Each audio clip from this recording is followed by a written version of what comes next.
아신 성교회 여러분, 그동안 평안하셨습니까?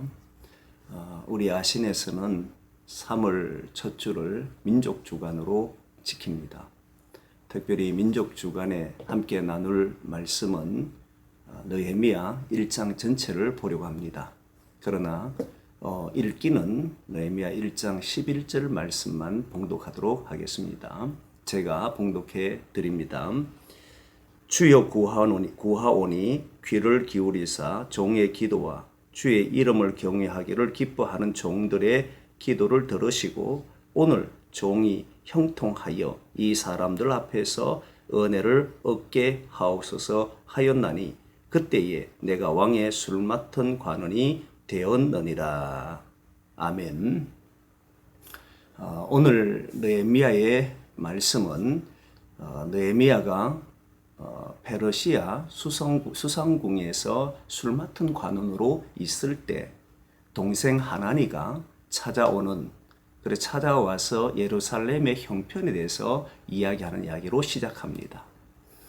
느헤미야가 동생에게 예루살렘 형편이 어떠냐라고 물었더니 예루살렘에 사는 사람들이, 남은 자들이 환난과 능력을 당하고 예루살렘 성이 이제 무너지고 성문은 불탔다라는 소식을 전합니다.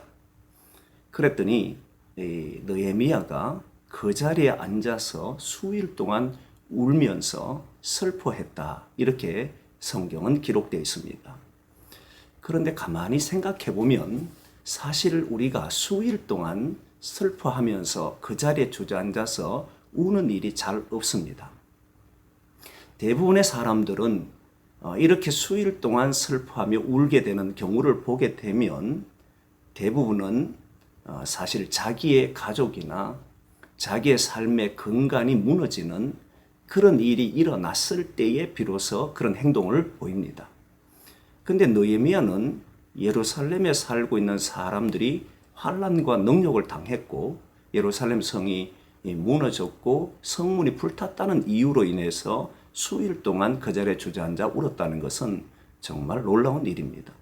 그렇다면 느헤미야는 이 성문이 불타는 일들과 그리고 예루살렘 사람들이 환난 속에 있는 것이 자기 삶의 근간이 되었는 것인가? 마치 자기 가족을 잃은 것처럼, 자기의 삶의 전부를 잃은 것처럼 그런 생각을 했느냐라고 하는 질문이 일어납니다. 그런데 느헤미야의 생각은 단순히 나라가 어렵고 힘들기 때문에 수일 동안 울었던 것이 아니고 그의 모습을 보게 되면 금식할 정도였으니까, 금식은 목숨을 걸고 한 기도였기 때문에 이 내용은 그의 모든 삶의 문제였다는 것을 알 수 있습니다. 그러면 느헤미야는 지금까지 살아가면서 수상궁에 있지만, 페르시아에 있지만 그의 모든 삶이 예루살렘과 함께하고 있었다는 것을 알 수가 있습니다.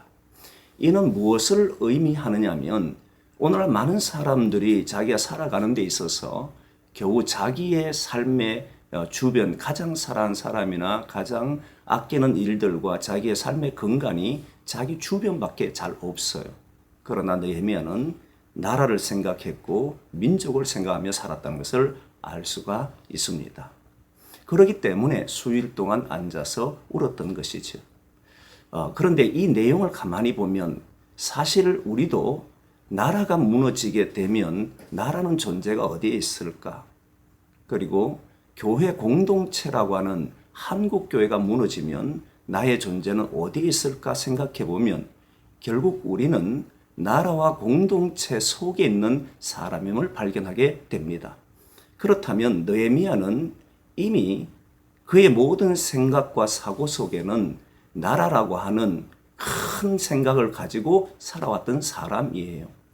이 내용을 보면서 우리는 겨우 우리의 삶의 주변에 신경을 쓰고 거기에 무너지면 사실 수일 동안 울지만 이렇게 나라나 한국교회가 어려움에서 눈물을 흘리는 사람을 찾아보기가 어렵습니다. 느헤미야를 통해서 하나 깨닫는 것은 전체가 무너지면 개인도 없다는 겁니다. 개인이 무너지면 또 다른 개인을 채울 수 있지만 전체가 무너졌을 때는 그 개인은 존재할 수가 없음을 깨닫게 됩니다. 현재 나라가 매우 어려운 실정입니다. 혼란합니다. 이 나라를 위해서 성도들이 수일 동안 기도하고 함께 아파하고 함께 이 문제를 위해서 어떻게 하면 좋을지 그것을 찾아내는 그런 시간이 우리가 필요한 지금의 시간이라고 생각합니다. 그리고 느헤미야의 행동을 보면 수일 동안 슬퍼하고 했는데 금식하고 했는데 기도하는 내용이 나옵니다. 근데 기도하는 내용을 보면 아주 독특합니다. 사실 우리는 기도할 때 자기가 할 수 없는 일이 생기면 기도하는 경우 많고 그냥 기독인이니까 형식적으로 기도하는 경우도 많습니다.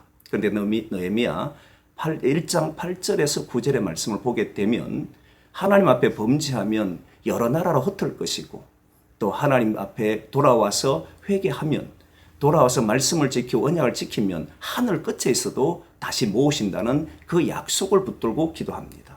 느헤미야 기도는 확신 있는 기도였습니다.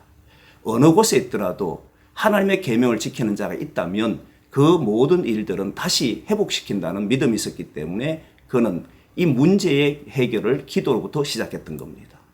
많은 사람들이 문제를 해결할 때 자기의 힘을 다해서 하지만 느헤미야는 기도가 문제의 답이라는 것을 알고 있었고 모든 문제의 해결을 기도로부터 시작했던 겁니다. 그런데 그 기도의 내용을 보면 제일 먼저 하는 것이 바로 회개입니다. 보통 나라가 어려움을 겪거나 교회가 어려움을 겪거나 공동체가 어려움을 겪으면 누가 잘못했느냐를 생각합니다. 왕이 잘못했든지 또는 관리들이 잘못했든지 또는 다른 누군가가 잘못해서 이런 어려움이 있다고 생각하는데 그런데 느헤미야는 나와 내 아버지 집이 범죄했다라고 고백합니다. 아니 느헤미야가 수상궁에 있었는데 무슨 범죄를 했다고 생각하느냐 봤더니 그 앞에 나오는 내용을 보게 되면 주의 계명을 지키는 자는 하나님께서 언약을 지키신다는 그 말씀이 나옵니다. 그러니 느헤미야는 수상궁에 있으면서 자기 자신이 하나님 앞에 온전히 살지 못했기 때문에 다른 사람에게 이 죄를 넘기는 것이 아니라 나의 죄라고 고백했던 겁니다. 모든 문제의 해결은 바로 나에서부터 비롯됩니다. 내가 하나님 앞에 바로 서지 못하고 내가 하나님 앞에 온전하지 못하면 결국 자신은 자기의 삶을 통해서 나라가 어려움을 겪는다고 느헤미야는 고백했던 겁니다. 그러기에 느헤미야는 모든 기도의 시작이 자신의 죄로 인하였다라고 고백했던 겁니다. 우리 믿음의 사람들은 누군가의 탓을 돌리는 것이 아니라 나의 잘못으로 이 나라가 이렇게 어렵구나. 내가 하나님 앞에 바로 서지 못했구나. 이렇게 고백하며 나아갈 때 이 나라가 새로운 길로 들어선다고 믿습니다. 그리고 마지막 하나는 느헤미야의 기도 중에 아주 독특한 기도 내용 중에 보면 이 사람들 앞에서 은혜를 입게 해달라 그 기도가 나옵니다. 여기서 이 사람들이라고 하는 것은 왕입니다. 아닥사스다 왕에게 은혜를 입게 해달라 그렇게 고백해요.